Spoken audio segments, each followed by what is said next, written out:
There's a new socialism in town. I call it identity socialism. The old socialism, the kind Karl Marx dreamed up, was all about the working class, the sort of blue-collar worker who, ironically, voted for President Trump. But today's socialists couldn't care less about the guy in the hard hat. He had his chance at revolution and blew it. Today's socialist is all about race, gender, and transgender rights. Class is an afterthought. To understand this is to understand the left's takeover of the college campus and all the ills that takeover has spawned, from Me Too to Black Lives Matter to girls competing against biological boys. But campus culture has now metastasized into the culture of the whole society. As liberal writer Andrew Sullivan has put it, we all live on campus now. Identity socialism is first and foremost about division, not just class division, but now race division. Gender division, transgender division. Blacks and Latinos are in, whites are out, women are in, men are out. Gays, bisexuals, transsexuals, transgenders are in, heterosexuals are out, illegals are in, native-born citizens are out. One may think this is all part of the politics of inclusion, but to think that is to get only half the picture. The point for the left is not merely to include, but also to exclude. So where did this identity socialism come from? Meet Herbert Marcuse. Born in Berlin in 1898, Marcuse fled Germany at the dawn of the Nazi era. After stints at Columbia, Harvard, and Brandeis, Marcuse moved to California, where he joined the University of California at San Diego in 1965. You'd think that living in a paradise like Southern California, with all the comforts and privileges of academic life, might have softened Marcuse's Marx-like hatred of capitalism.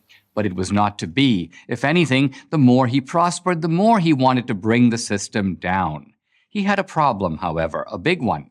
Socialism didn't work in America. Life was too good. The working class in the U.S. didn't aspire to overthrow the existing order. They aspired to own a home. How could you foment revolution without revolutionaries? Classic Marxism had no answer for this. But almost 100 years after Marx, Marcuse did.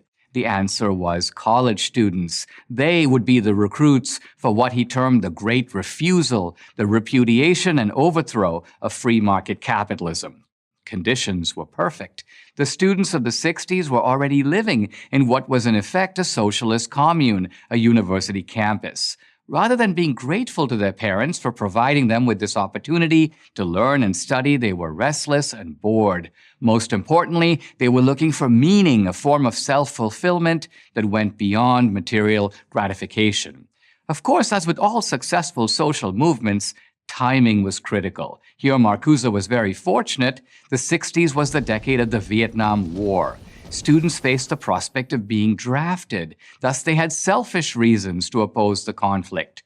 Marcuse and his acolytes turned this selfishness into righteousness by teaching the students that they weren't draft dodgers, they were noble resistors who were part of a global struggle for social justice.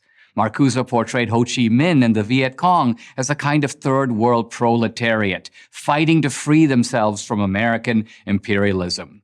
This represented a transposition of Marxist categories. The new working class were the Vietnamese freedom fighters. The evil capitalists were American soldiers serving on behalf of the American government.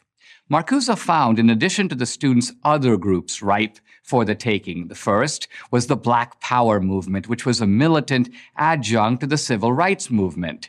The beauty of this group, from Marcuse's point of view, was that unlike white students, its members wouldn't have to be instructed in the art of grievance. Blacks had grievances that dated back centuries. Through another Marxist transposition, blacks would become the working class, whites the capitalist class. Race, in this analysis, took the place of class. Another emerging source of disgruntlement was the feminists.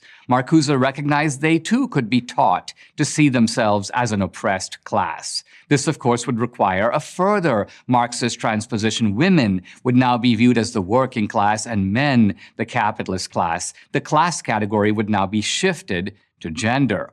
Marcuse recognized that educating and mobilizing all these groups, the bored students, the aggrieved blacks, and the angry feminists, would take time. But he wasn't in a hurry. Soon enough, the radical students would be the radical professors, teaching identity socialism to a fresh crop of impressionable recruits. Over time, Marcuse believed the university could produce a new type of culture, and that culture would then spill into the larger society to infect primary education, the news media, and entertainment. Even big business, the hated capitalist class itself, would succumb. He was right. Identity socialism has arrived. I'm Dinesh D'Souza for Prager University. This video was made possible by a generous donation from the William S. Knight Foundation. Thank you for watching this video. To keep PragerU videos free, please consider making a tax-deductible donation.